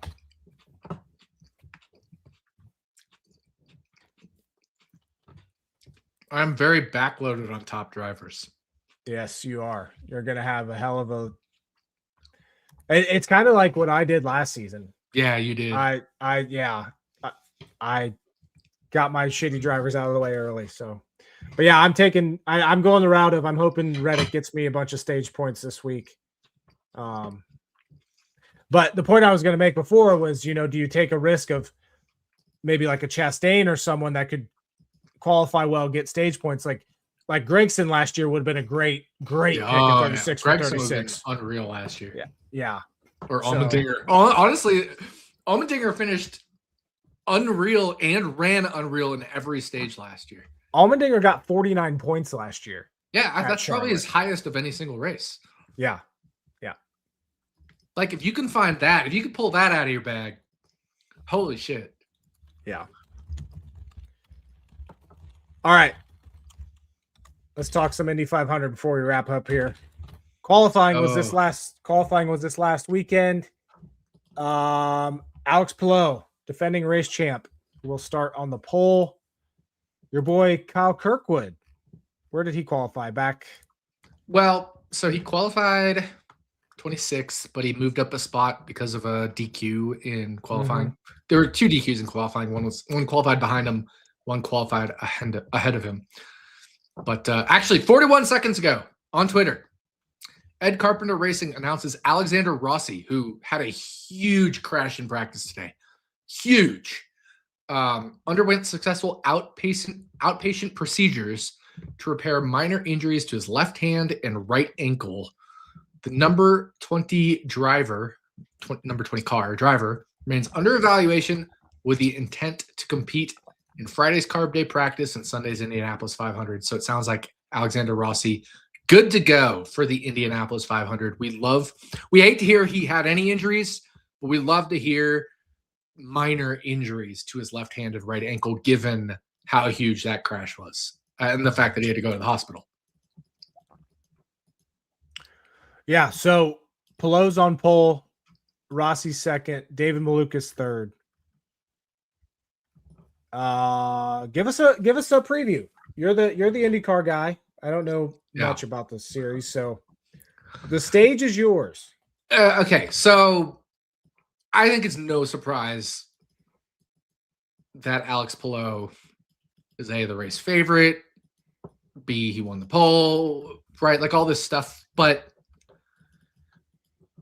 when people look at this race and they see Alex Pelot at plus 425 and they're like, oh my God, he's plus 425. That's a massive instant bet.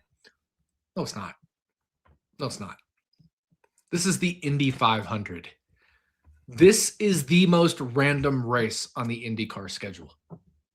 Doesn't mean it's random. It just means it's the most random race on the IndyCar schedule. The Indy 500 is unlike any other race on the IndyCar schedule, period. Teams and drivers prepare for this race more than they prepare for any other race. They have more track time. They have more data. They have more emphasis. And there's more cars in the field because you get the one-off teams. Look at Ryan Reinbold Racing. I mean, Connor Daly qualified inside the top 8. I think it was 8. Jack Harvey was one of the penalized cars, and they kind of missed in qualifying, but he's been among the fastest all week. Another Ryan Reinbold Racing car. You have the bonus cars of McLaren, right? The bonus cars of some of these other teams. This is the most car count, but also the most unpredictable on strategy because we don't have stage cautions. This is the argument for eliminating stage cautions. So the strategy becomes massive here. You don't know when the cautions are going to fall. They will fall at some point. You don't know when they're going to fall. And because of the size of the track and the dynamics of the track and the draft, remember, this is a drafting track in IndyCar. We talk about toe speeds and no toe speeds. Your no toe speed is how do you do with no other car in front of you, but your toe speed is how are you doing with other cars in front of you. This is a drafting track. It's not a pack racing track, but it absolutely is a drafting track. If there's a car in front of you, even 3-5 seconds ahead, you're picking up the draft. You're picking up a big draft, even if they're 3 to 5 seconds ahead of you. So it keeps this single file with the chance to suck up and pass, which makes a really cool dynamic. There will be comers, there will be goers. There's tire wear at this track. This is a dynamic racetrack, very dynamic, and it could change on a dime. It could be cold, overcast, windy, cloudy, all that stuff. And all of a sudden, halfway through the race, if the sun comes out and things dry up, your car handles completely differently. This is the track, more than any other track on the planet, where the characteristics change with the weather. Even we talk about it in NASCAR, right? We're like, oh, it's gonna be hot and slick. Fuck that. Indy 500 with Indy cars specifically, it can change if one corner of the track gets a slight ray of sunbeam, or the wind drops 2 miles an hour. This is the most dynamic racetrack in the world. So should Alex Pelot be the plus 425 favorite? Yes. Should he be plus 425? I don't think I could ever bet a car shorter than 5-1 at the Indy 500. And obviously we're almost a full week away, but weather forecast for Indy at the racetrack on Sunday, 30% chance of rain, cloudy with a thunderstorm possible, 79 degrees is the high. So which is both similar and different from last year. We had some pre-race rain dynamics going on. It was really cold last year and cloudy. This seems to be more warmer and cloudy, but still with some of the rain dynamics. So it could be a little similar to last year, which was pretty chaotic. The other thing we have to remember, Alex Palou, he won this race last year. He's starting on the pole this year, but he's only won 2 oval races ever. He is not an oval specialist. Doesn't mean he's bad at ovals, but there are oval specialists in this series. And where you start in the Indy 500 isn't where you finish. There's a lot of dynamics to the Indy 500 and qualifying and past champion stuff isn't the end all be all. Spaceman 2243 says Malukas to pull it off. He finished 3rd last year. I believe he starts 3rd this year as well. Interesting. Yeah. Malukas last year was on the AJ Foyt racing team, which has a technical alliance with Team Penske. Now David Malukas is on Team Penske. So he's left AJ Foyt to join the bigger technical alliance team. I would probably make him my race favorite if I had to, set my own odds. I would make David Malukas my race favorite. Any deep sleepers that you like to potentially take this victory? A lot of them. And and the big question is, what do you think about Kyle Kirkwood this week? Yeah, no, we're just scratching the surface on the Indy 500. Right. So like if you look at DraftKings plus 250, which is silly. But in the top 5 in odds, it's Palou, Pato O'Ward, Connor Daly, David Malukas, and Alexander Rossi. And 2 of those 5 just crashed out today in practice. Rossi, of course, but his crash, Pato O'Ward was trying to avoid it. Got collected in it. So 2 of the 5 are going to top 5 in odds are going to back up cars. O'Ward and Rossi, which may not be such a big deal given they have a lot of time to repair it. But the next time they're on track is Friday, and there's rain in the forecast on Friday. And then they're not on track until the race. So there's a chance both Pato O'Ward and Alexander Rossi start the race in backup cars without having turned a lap in those backup cars, right? So that creates another dynamic where 2 of the 5 could be compromised. Connor Daly, who I said is 3rd in odds at DraftKings. Now, DraftKings is DraftKings, shop around always, but Connor Daly got damage in that as well, but not from crashing, but from hitting the debris, which caused the underbody, the floor of the car to receive damage, as well as his wing. Not worried about wing damage, but the underbody, the floor of the car is what makes all the downforce in these Indy cars. Kind of like we talk about the underbody of the NASCAR car, where you either remove the strakes or add the strakes and the diffuser, and it creates a lot of downforce. If they don't get that repaired right and they don't have a chance to test it, he could be compromised. So it's crazy. And then we're just talking those top 5 in odds. And yes, they all qualified well, but qualifying is not everything at the Indy 500. It's not. Yeah, it helps to qualify well. Certainly, most of the past winners come from the top 10, but not all of them do. Not all of them do.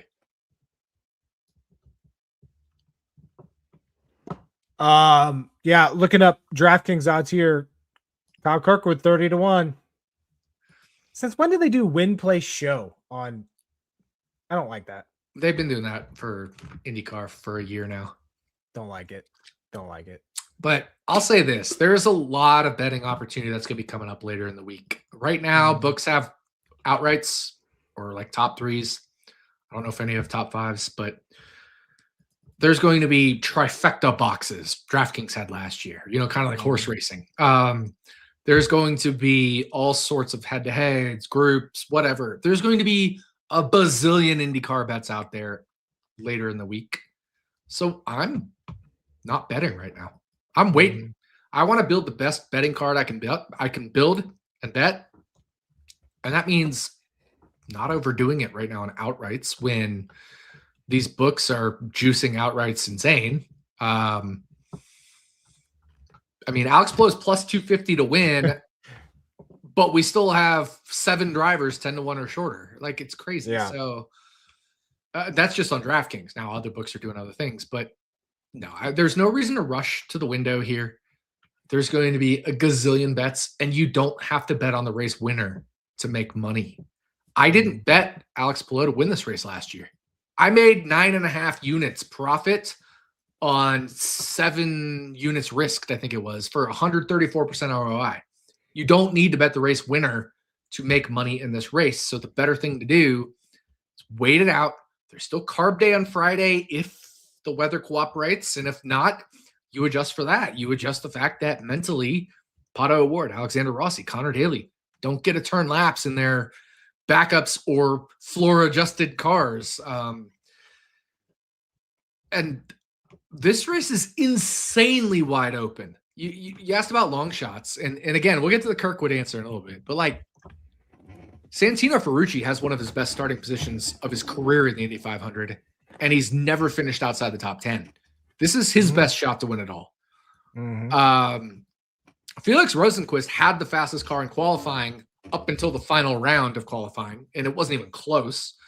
He's run really well here in the past. He's got massive upside and downside, high variance driver. Scott Dixon, multi-time IndyCar champion, 7-time IndyCar champion, I think it is, 6, 7, and a Indy 500 winner. Takuma Sato led the bulk of the laps last year, especially early in the race until he had a pit road issue that was his own doing. Looking at somebody like Jack Harvey, who has been relegated to the back of the field, he's been among the top of the timesheets all week, whether it's single car, no toe in the draft, and he's sitting there at 150 to 1 at DraftKings. I'm not saying he's a good bet, but like, if you wait this out, wait all the books out, wait the different markets out, Jack Harvey's probably going to be a bet somewhere, some way, somehow, I would think, once all the various markets come out.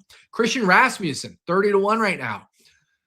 I don't think he has as good a car as Alex Rossi, but he's an oval specialist.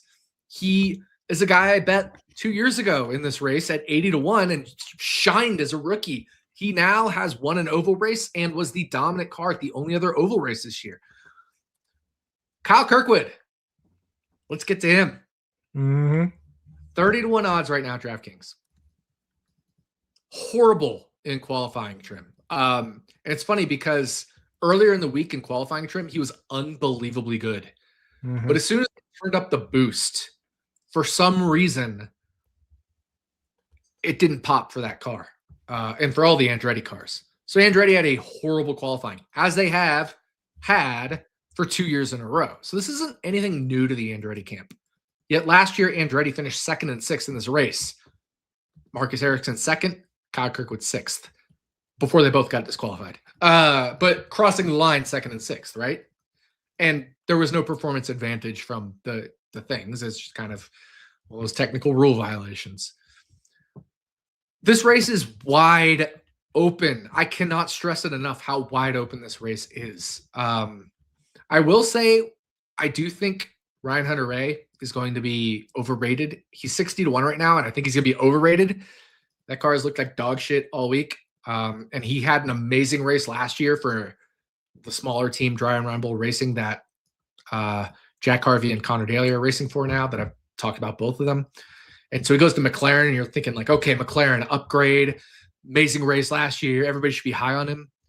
Car has been dog shit all week. But if you want a long shot, maybe not to win, but a top 5 finish, top 10 if they do that, certain groups, certain whatever. Not Kyle. Caio Colette in the AJ Foyt car, Santino Ferrucci's teammate, qualified inside the top 12, but got disqualified like Harvey did for a technical infraction, starts in the back of the field. That car has been among the top speeds, race trim, qualifying trim all week. Rookie Caio Colette from Brazil is one to keep an eye on. 60 to 1 outright right now on DraftKings again. And again, I don't think you can bet that, especially if you wait. There might be even better odds. You might see 150. But that car is fast. That driver is fast. And he's on what would normally be a mid-tier to backmarker team, right? We talk about Santino Ferrucci. Yeah, he's close to pulling off top 10 finishes in the standings sometimes, but AJ Foyt Racing is not really known as a top-tier team, but they have a technical alliance with Team Penske. Who is on the pole and won this race last year? You mean Alex Palou? Oh yeah, that's two of the last three Team Penske has won. New Garden, New Garden, exactly. Yeah. So yeah, this is incredible. And I will have my full 33 car driver breakdown on Saturday, like I did last year. I will have my full betting card out on Sunday, like I did last year. It doesn't mean I'm waiting only until Sunday to make bets. Obviously, follow me in the Action app because I'll be making bets. I mean, I might make one right now. I don't know. I'm just saying, like, I probably won't. But once odds start coming out, I'm going to be starting to bet them, right? So follow me in the Action app. But this race has, I don't know, 15 to 18 drivers that could win this race. Obviously, some more likely than others, but it's going to be a really good race. I don't think Alex Palou is the prohibitive favorite. He should be the favorite, of course, but I don't think he's a prohibitive favorite where we need to say, okay, Alex Palou, Pencilman, Ferrucci sleeper, absolutely. You know, I talked about it. Lots of potential sleepers in this race. I actually don't think you can even call Ferrucci a sleeper, right? Like if you're finishing sixth place every race, every time you come to the Indy 500 for 6 years, 7 years, you're not a sleeper at that point. You're a race favorite. There's a reason he's 8th in odds. He's not a sleeper. Who is this Giffen Simpson? I feel like I haven't heard that name before. This is a sleeper. This is who is a sleeper. And I think if you wait this out, you might get better odds elsewhere. But Giffen Simpson is a Ganassi driver. Same team as Alex Palou. Same team as Scott Dixon. Okay? Mm-hmm. So we're already talking about the elite team in IndyCar. The number one elite team, even more than Team Penske right now, is Ganassi. Giffen Simpson is in his third year in IndyCar. He's kind of what you would call a ride buyer, pays for his ride, right, with money. But the guy last year had a third place finish at Toronto, a fourth place finish on an oval at Nashville, a fifth place finish at the road course of Detroit, a sixth place finish at the road course of Road America. So yeah, 3 of those 4 were road courses, but he still finished 4th at Nashville. Last year ran pretty well at Indy, but got caught up in a wreck that wasn't of his own doing. Qualified in the top 12 this year. I wouldn't say he's a threat to win. He's a threat to finish in the top 10 for sure. And it depends on what we get in terms of bets out there. But this is a improving kid. And yeah, his point standings hasn't improved this year. He's maybe running a little more bad luck, maybe some not as great tracks. But if we compare his tracks last year, the same first 6 races to this year, he's doing much better this year. And if he continues to do that, I mean, he'll be a top 12 threat in the standings. And I don't think Giffen Simpson's a threat to win this race by any means. But do I think he could finish top 10? For sure. Absolutely. You're on the best team in the field. And the last time we slept on a Ganassi driver was 2023 Indy 500. Marcus Ericsson, race winner. 22. Sorry, 22. Yeah. It was 24 and 23 was New Garden. I was thinking because of 26. I was already plugging this year, 2026, as last year's winner, Palou, and then 25, 24 is New Garden. But yeah, 2022, last time we slept on a Ganassi driver, it was Marcus Ericsson at 22-1, won the Indy 500. First year with Ganassi. Nice. Sorry, all right. second year with Ganassi. No, third year with Ganassi. Damn. Time flies. Yes, that is true. But hey, this is Kiffin Simpson's third year at Ganassi, so there it is. Well, hopefully the weather cooperates this weekend and we get a full day of good racing. We didn't talk about her, though. Catherine Legg doing the double? Doing the double. And she's in a competitive car this year for the Indy 500. I was going to say. She's in an AJ Foyt car, which is Santino Ferrucci and Kyle Collette. Didn't we just talk about both of those? Yeah. Competitive car. She qualified 27th. They put a lot of downforce into it. Just make sure she gets comfortably in the field. If you're qualifying, well, she moved up to 26th with the DQs. If you're qualifying 26th, throwing a lot of downforce at the car to just make sure it has a nice, stable run. Your teammates both ran inside the top 12 in qualifying. This is her best car she's ever had at the Indy 500. Do I think she's going to finish in the top 10? Absolutely not. Do I think she's going to finish in the top 15? Unlikely, but not impossible. That's what I'll say her upside is. It would probably take strategy or cautions or, some weird things to happen, attrition. But it's not impossible. We've seen her finish top 20 in a cup race. So I'm curious your thoughts on this. Do you think at Indy, by the way, she finished 17th at Indy last year. Do you think that I feel like the double announcement was made and it got some legs, but really not many people are paying attention to it. Legs. Yeah. See what I did there? Maybe spit up my drink. Yeah. And I think part of it, it's not that it's cheapened, but that's the best word that I can pick right now, is because of the car that she's racing in NASCAR probably isn't going to be able to complete the full 600 miles. It's going to be very unlikely. But do you think that it cheapens it in a bit that she's running the double, or is it still a noteworthy thing? It should not be cheapened at all. One bit. Nobody cheapened it when Robbie Gordon ran it. Nobody cheapened it when John Andretti ran it. Mm-hmm. Were they racing for the best teams on the planet? No. But it's not cheapened. Do I think she finished in the lead lap? Absolutely not. Is it possible with 4 stages, every 100 laps, or we throw a caution, and if we get a caution midway in each stage and she gets a free pass or a wave around, of course it's possible. Mm-hmm. Do I think it's likely? No. Do I think it's likely she finishes on the lead lap in the Indy 500? I would make that a coin flip, maybe. Maybe a little less than a coin flip. I think she's probably an underdog to finish on the lead lap.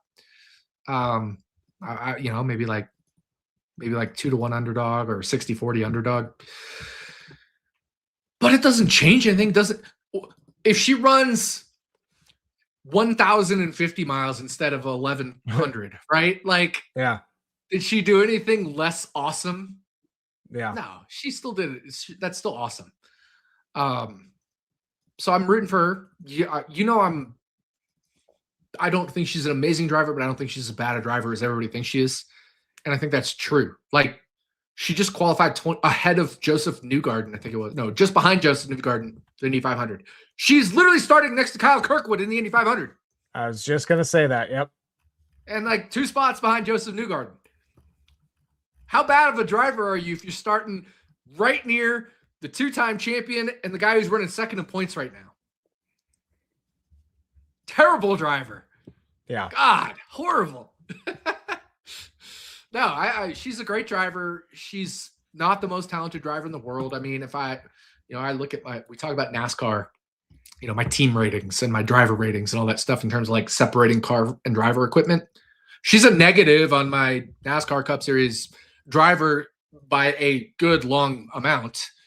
I mean, she's near the bottom 10%, I think, in driver quality, but she's not the worst driver in the Cup Series that has been running lately. But in terms of IndyCar, which she's much more familiar with, I mean, she was racing champ car races back in early 2000s, right? She's in her young 40s. She's older than me. I think she's 43 or 44 or something like that. But 45 maybe. But you get the idea. She's been doing this forever. And the reason she gets to continue to do this forever is because she's A, brings in sponsorship, but B, is still good. She has run very well at times in various series, right? We've talked about how she's a IMSA winner, multiple 4-time winner in 2018, 2019, 17 and 18 in the IMSA, the sports car series, which is, the 24 hours of Daytona, all that stuff. She finished second in the 24 hours of Daytona with Michael Shank Racing back then in 2018, which is a team that now competes in the Indy 500. I mean, she's a good driver.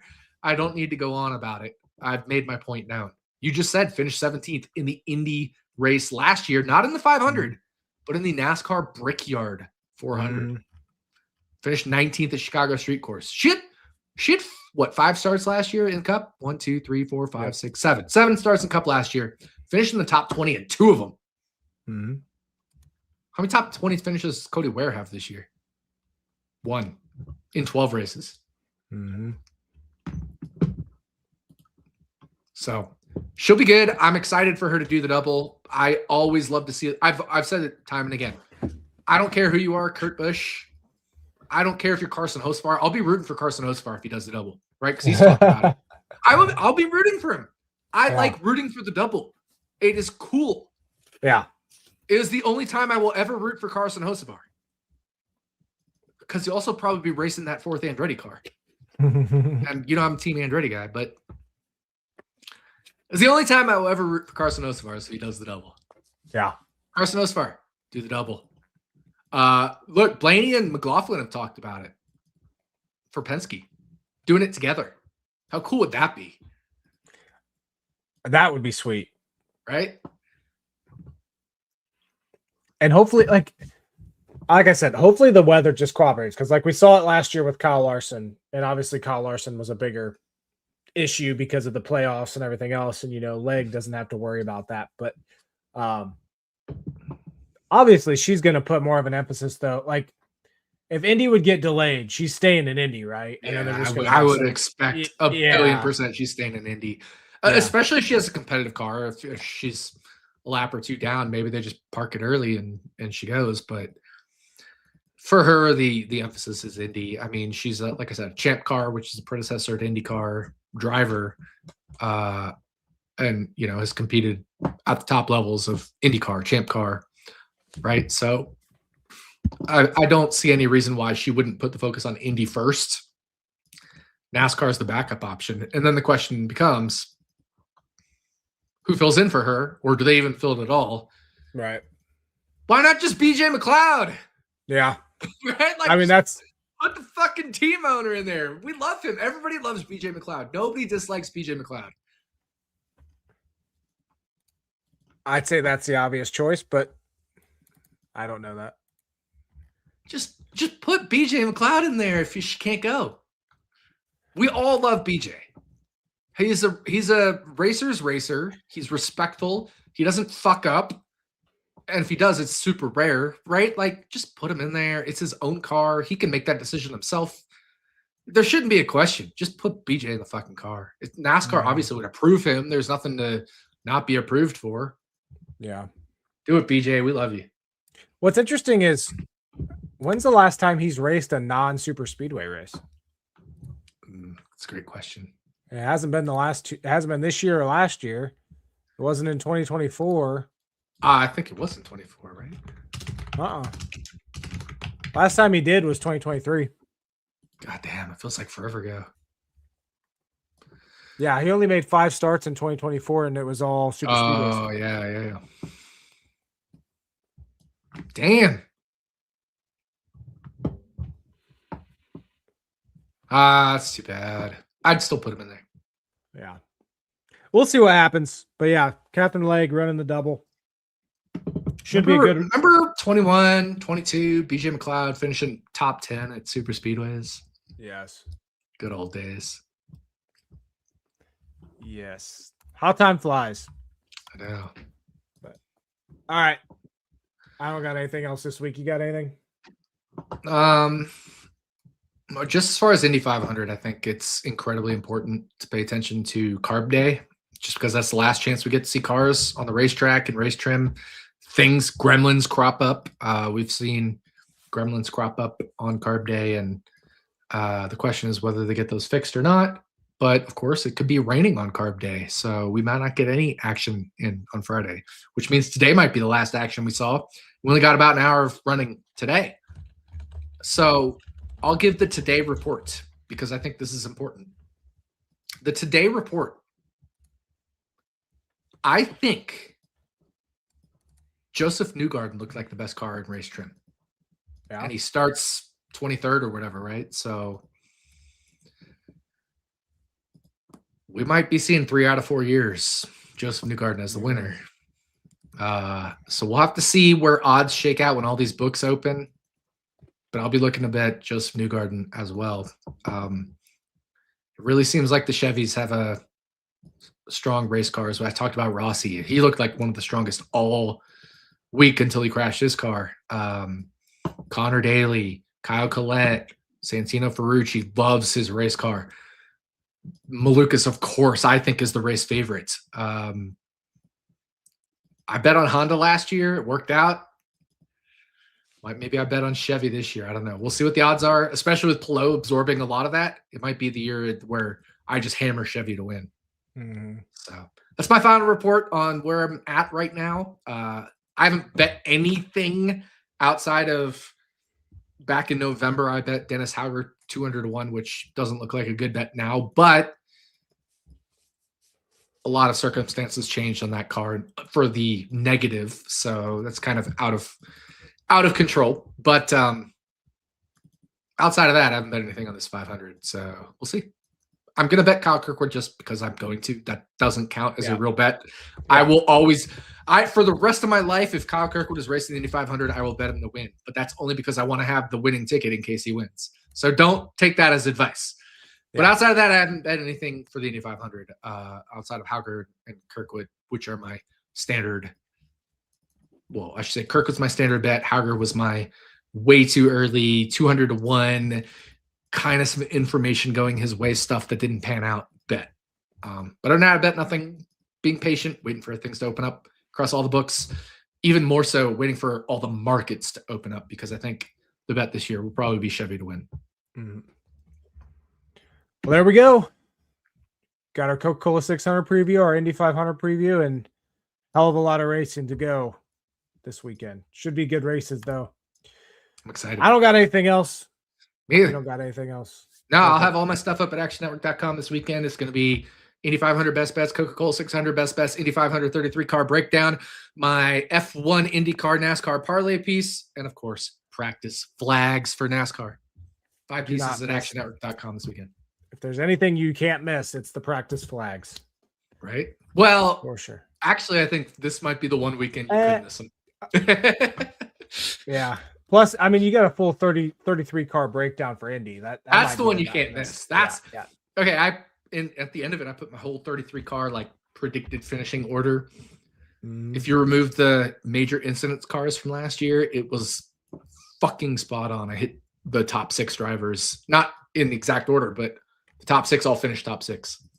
There we go. Prior to disqualifications. Remember when Chase Elliott won a race with leading 0 laps? Yes. Yeah, that kind of thing. Gosh. Yeah, there you go. That's all I got. Perfect. All right. Good luck to everybody this weekend. We'll be back next week to recap Charlotte and talk about Nashville. Let's go. Yeah. All right. That one I'm going to be very curious about. Okay, because AJ Allmendinger, concrete, we know about him. If he looks good at Charlotte. But intermediate package, right? Yeah. Or is it less than? Wait. No, it's going to be. Nashville's under a mile and a half. Okay, maybe we love AJ Allmendinger there. We'll see. Yeah, we'll see. All right, we got Charlotte this weekend. Good luck to everybody. Good luck. Go Tyler Reddick. See you guys. Go Kyle Kirkwood.